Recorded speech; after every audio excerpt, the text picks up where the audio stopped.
Hi, I'm Kalena. And I'm Jayne Frischia.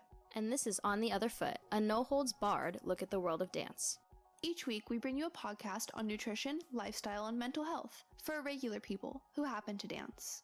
Every Tuesday, we're going to take on a topic in the dance world that isn't spoken about enough and approach it honestly for our listeners. Isn't that nice of us? So today on the Other Foot, we're going to be talking about second companies. I'm very excited to have Alison Tatsuoka on. Alison is currently a dancer with Ballet Arizona studio company, and we met just this last summer at the Ballet Arizona Summer Intensive.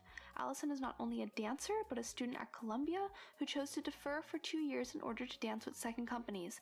Alison is super talented and kind, and we're so excited she was able to lend us some time today. So before we get into it all, Alison, do you mind telling us a little about yourself? Sure. My name's Alison. I'm originally from Pennsylvania. I've been at Ballet Arizona now for almost 2 months.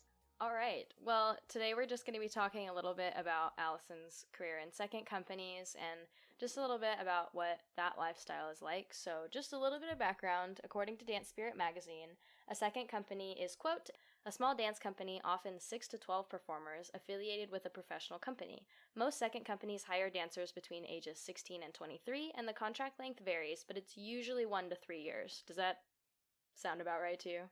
Yeah, that sounds good. Cool. Awesome. So, do we want to just get right into interview questions then? Yeah, let's get right into it. All right, sounds good.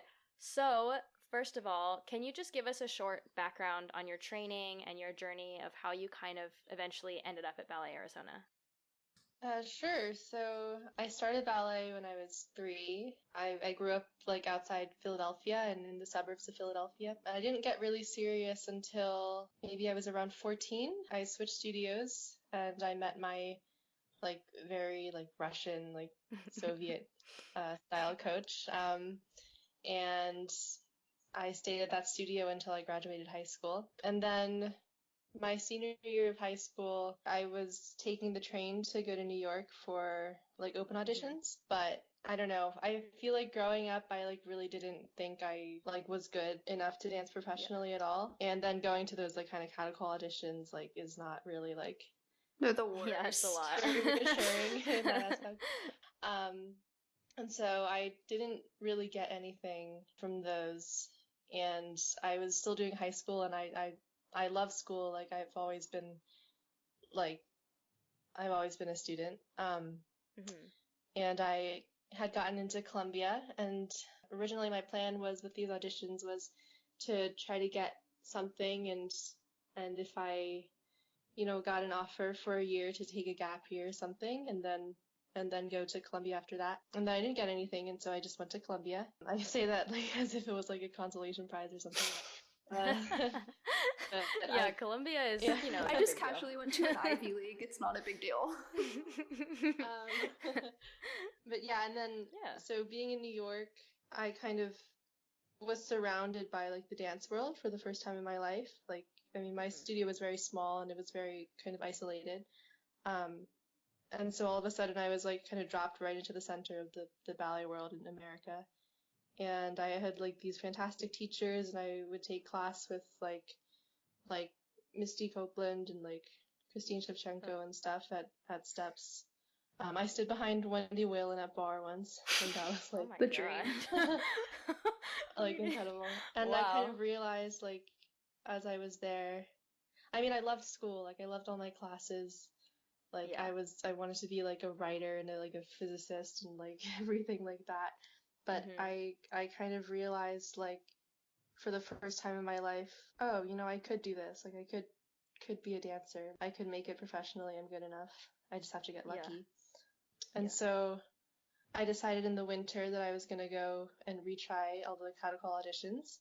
And it was super easy this time because I was in New York and I could just take the subway down for 20 minutes and be at the audition. And so I did those, and I got an offer from OKC to go to their summer. And then from their summer intensive, I got into their studio company.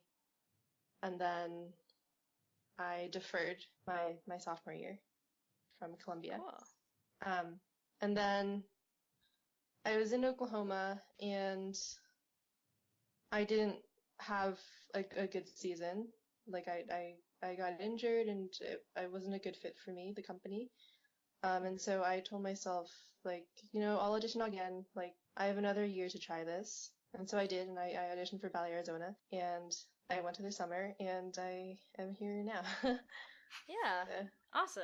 Yeah, I kind of did a similar thing. I had kind of a few options laid out for me after high school, but I had UCSD too. I mean, it's no Columbia, but for me, I was very like, oh, I got into a pretty good school, and it was kind of hard for, I don't know about for you, but like for me, it was kind of like, oh, I don't know if I can. I went to a high school that was very pro, like going to really good colleges. So once I got in, I was kind of like, oh my gosh, like I need something really, really good to beat UCSD. And so then I ended up doing a traineeship year. And I mean, I could have gone other places too, but it was kind of nice because it gave me that time to like really think about. I feel like sometimes people just need like that extra year. Yeah.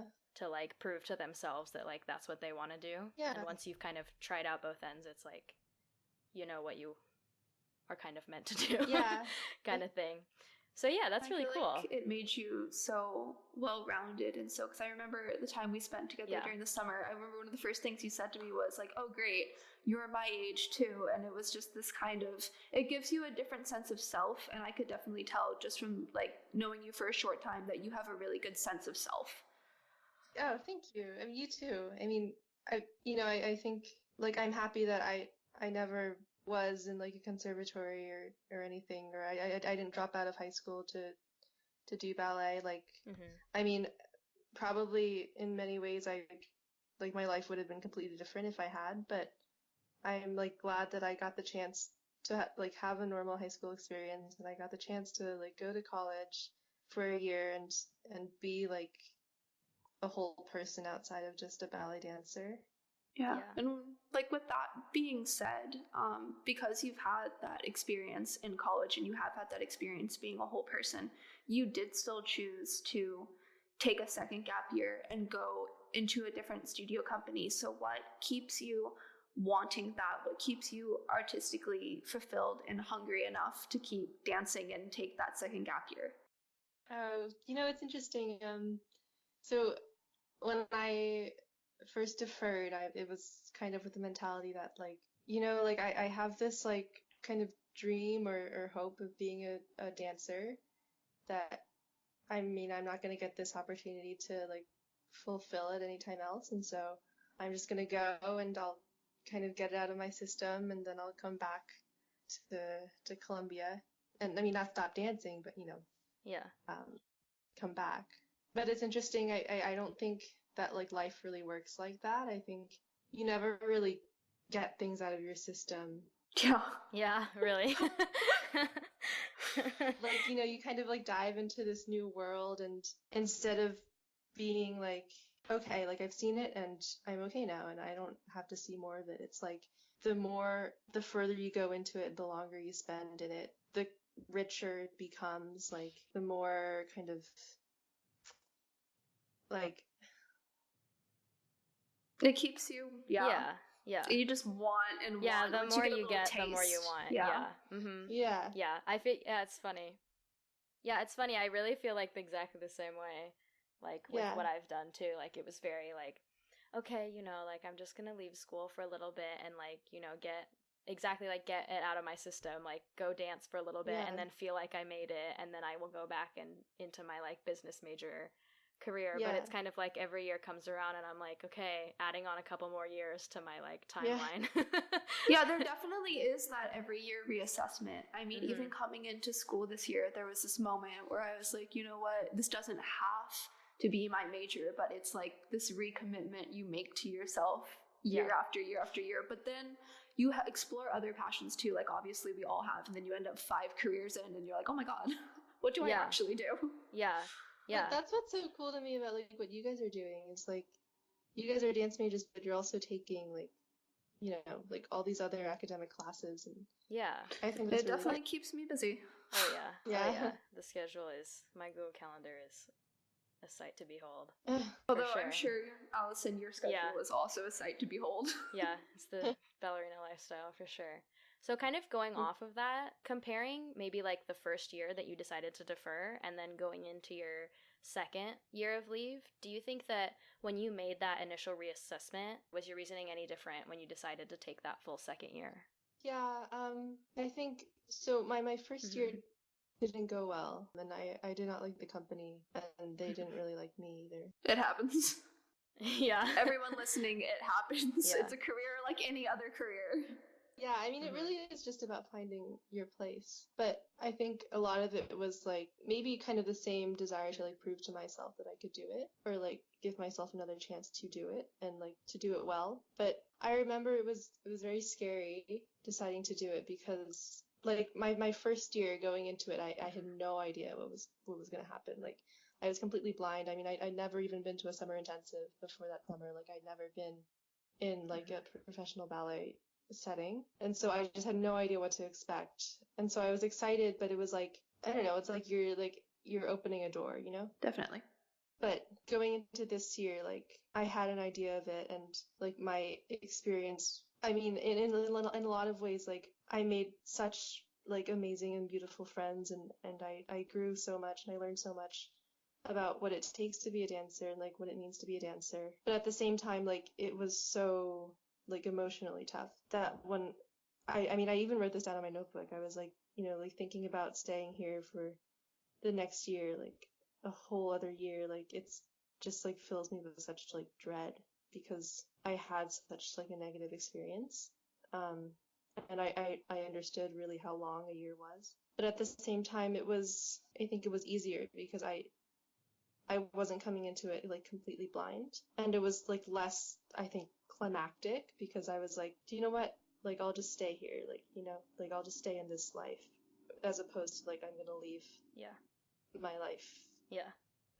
As a student. Yeah. I mean, it's definitely a big jump to make. And yeah, I definitely feel that every year it kind of feels a little bit different. Last year when I decided to take the apprenticeship offer with City Ballet, it was very like, this is a huge step for me. Like I couldn't even imagine what it was going to be like for me. I didn't even tell a lot of my friends and family for a really long time because I was like, I didn't want to tell people that I was like dropping out of school because I mean the UC system is a little different. You can't really like defer for more than a quarter, which is only like 3 months. So for me it was very like, wow, I'm like leaving UCSD. Like if I wanted to go back I would have to reapply and you probably get a better chance, but it's like you're not enrolled anymore. So it was very like a big leap to make, and the career has so many ups and downs that are just so unimaginable until you're actually in the room and in the space. And then you come on to the next year and it's kind of like, okay, like, you know, you would never imagine yourself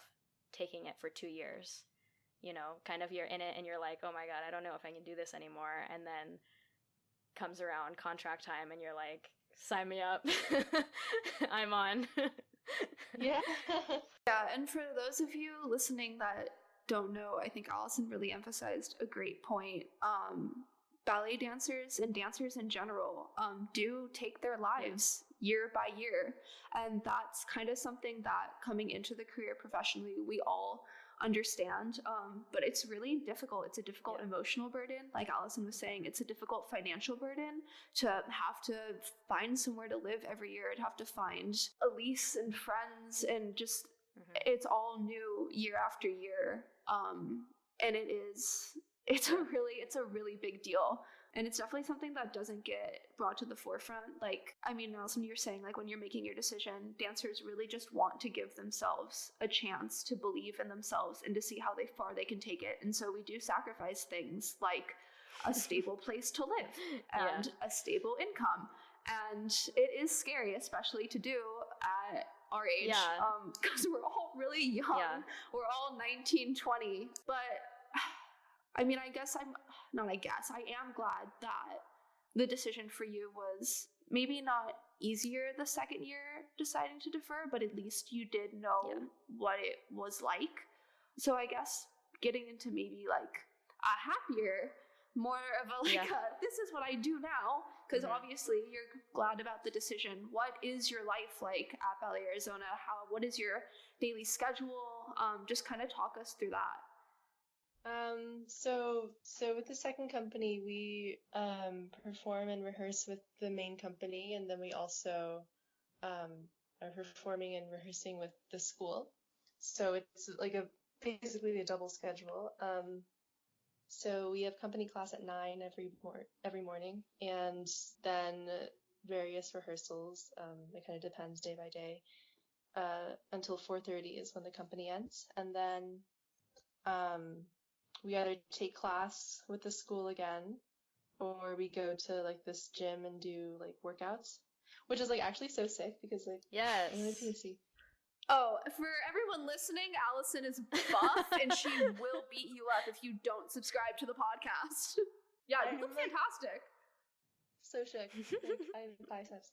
But yeah, so usually we don't finish until like 6 or 7.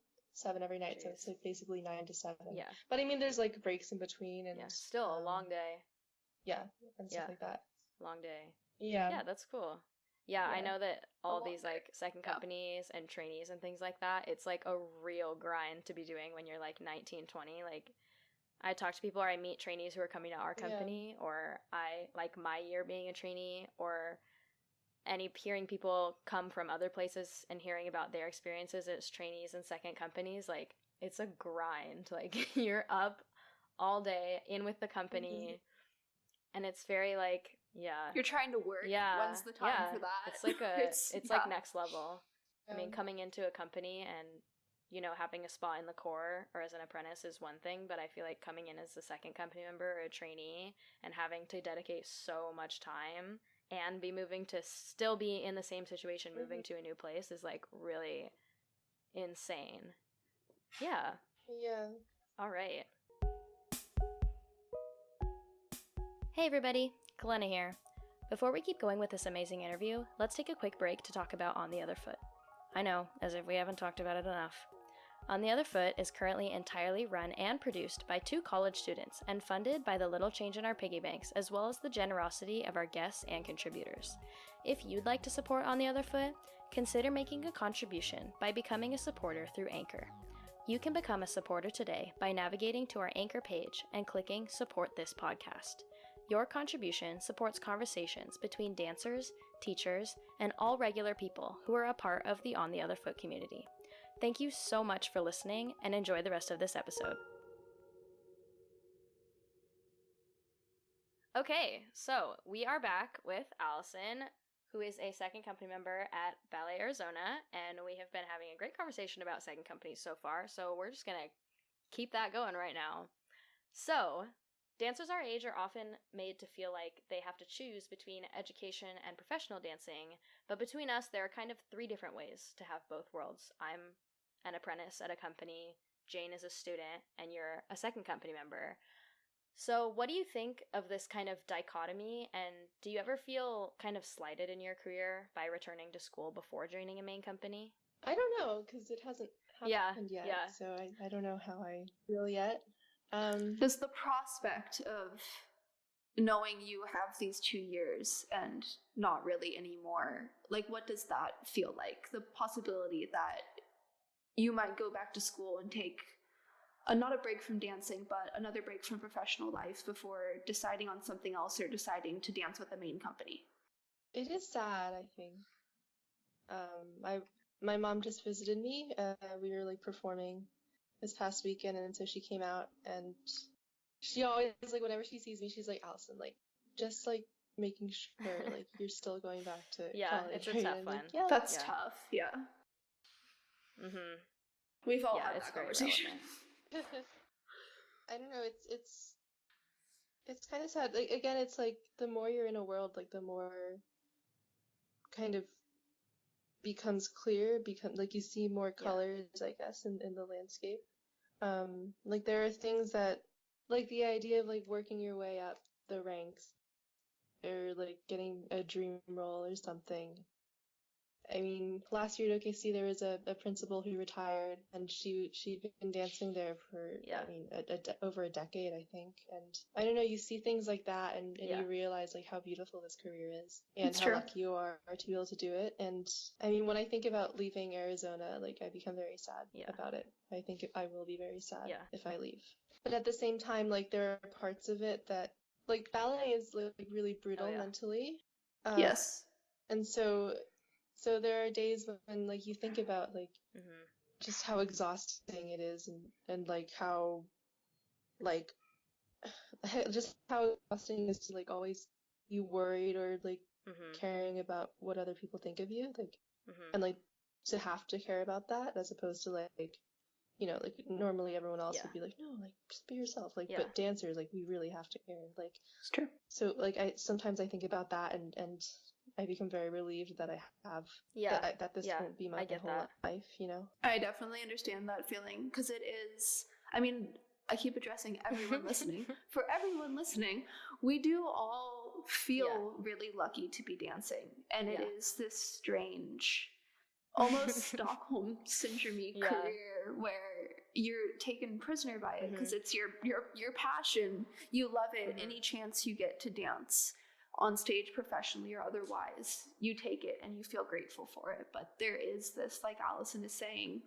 side of it that is very, you're always on edge. You're kind of always looking behind your back, but also in front of you, and also to the side of you, just to make sure that everyone else thinks it's going okay. I for definitely you too. feel that. Like I have so many friends and people from like school, from high school, like family members, anybody that I meet, and some days I come home from dance and I just kind of like unload, and people are like, dude, why are you doing that? Like it sounds horrible. Like you sound like you're so like distraught and upset. And I'm like, no, you don't understand. Like that's so much, like 5% of it. And like I feel like that mental burden sometimes feels like it really is clouding over the like joy of everything else. And then you get that like 5 minutes performance time, and you're on stage and you come off and you're like, I am never stopping doing this. You're like, this is not going away. You're like, oh yeah. But I also get that, like, you know, I did an internship this summer, and you know, while I was there and I was sitting at my desk and I was doing this work and I was just like making money,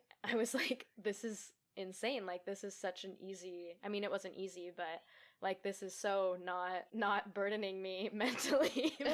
but at the same time I was like, but it's missing, like there's always something missing from that. Or like when I was at UCSD, I would go into class and be like, wow, school, like I just do it, it's stressful, I get the test over with and then it's done and I have my grade, and then I don't have to do that class anymore. And then I would go to dance and be like, geez, like school is so nice. But then I sit in my dorm and I'm like, I'm definitely missing something. Like this can't be all that I do, you know?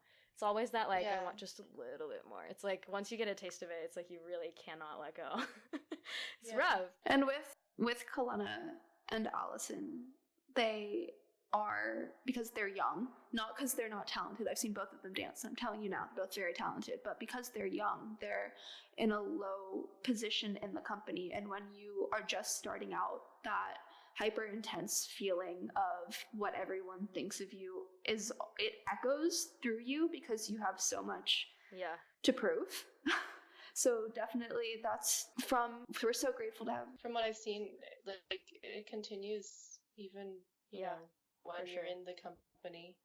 And I mean, there's always always that stress of what people think of you, because that basically determines like if you're, you know, rehired, if you are going to get cast, if you're going to get promoted. Like, I mean, it's like your whole life. It's like you can't be a dancer without someone like letting you dance, you know? Yeah. I mean, like painters can paint, like writers can write. Yeah, we need a space. Especially in ballet.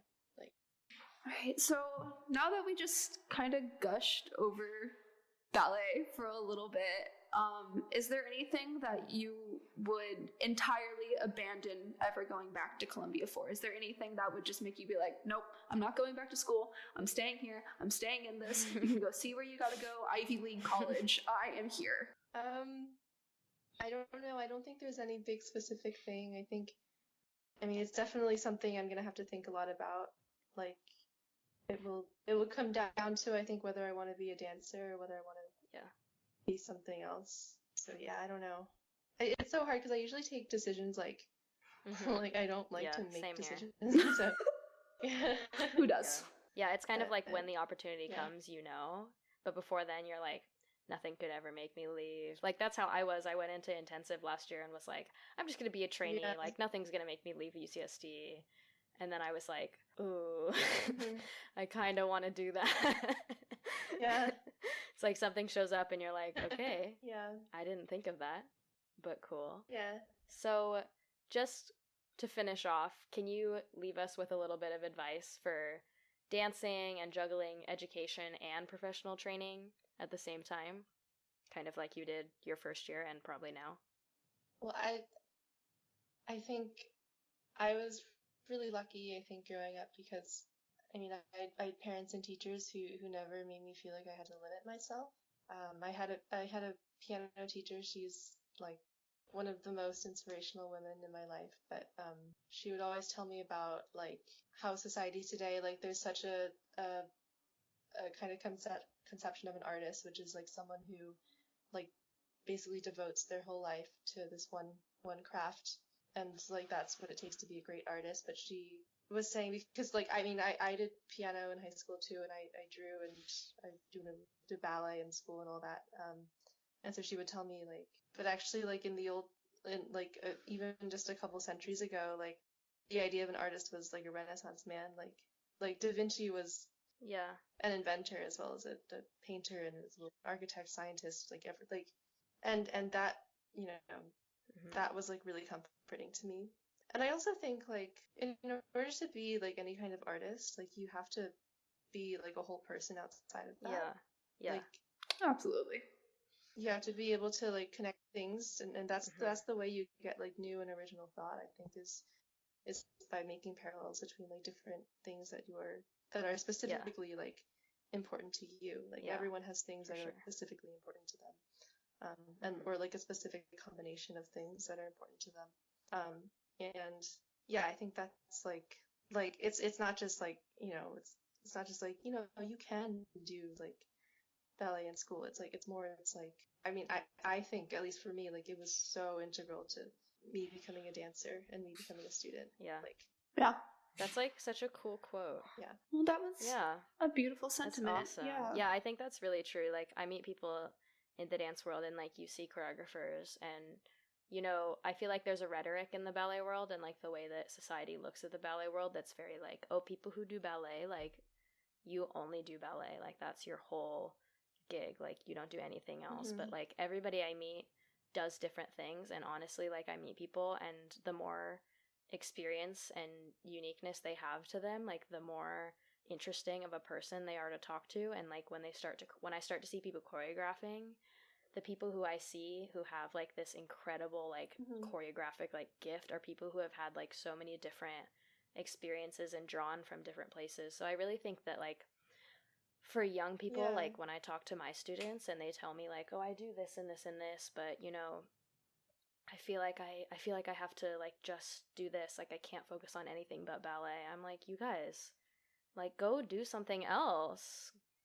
You're a person. You're a kid. Like I mean, I did journalism in high school, but like right now, like on the weekends I surf, I skateboard, I do this, I podcast now. I guess that's like my thing now.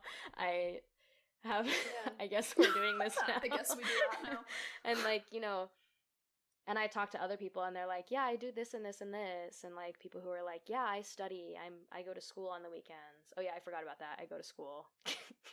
I like, it's like all this, I meet people, and the more like intersectional you are, the more interesting it is to meet people like that and to meet new people. And I feel like it also gives you a sense of balance.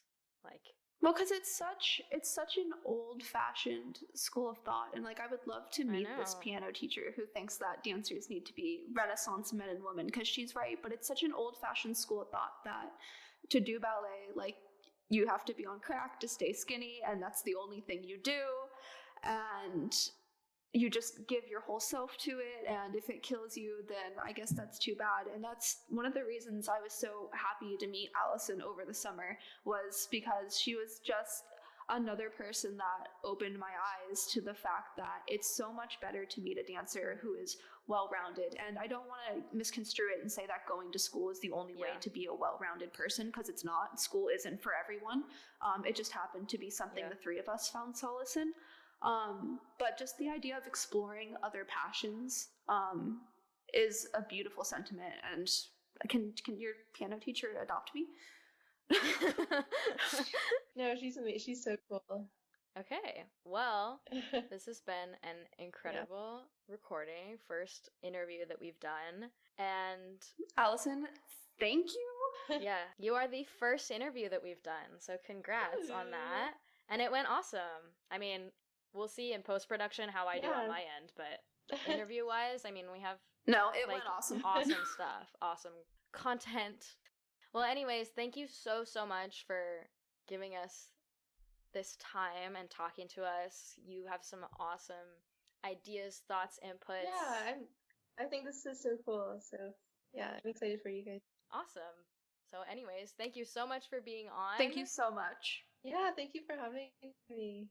Well, everybody, that was our interview with Alison Tatsuoka of the Ballet Arizona Second Company. We think that she had some really incredible inputs to share, and it made for a really great first interview. We hope that you enjoyed this episode, and thank you so much, Alison, for being on.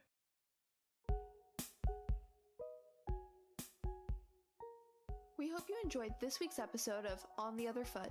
We want to connect with you on days other than Tuesday, so be sure to follow us on Instagram and Facebook at otherfoot.pod. And visit our website to learn more about how On the Other Foot started and join our mailing list. If you have any questions for me and Jane, or would like to suggest a topic or guest, email us at ontheotherfoot.podcast@gmail.com. And please subscribe. It makes a huge difference to us. We want to offer you all discount codes and annoy you with sponsorship ads, and we cannot do that unless you subscribe. So please, do it now. And above all, thanks for listening. It really means a lot to us. We hope you tune in to On the Other Foot next week for more conversation on the world of dance.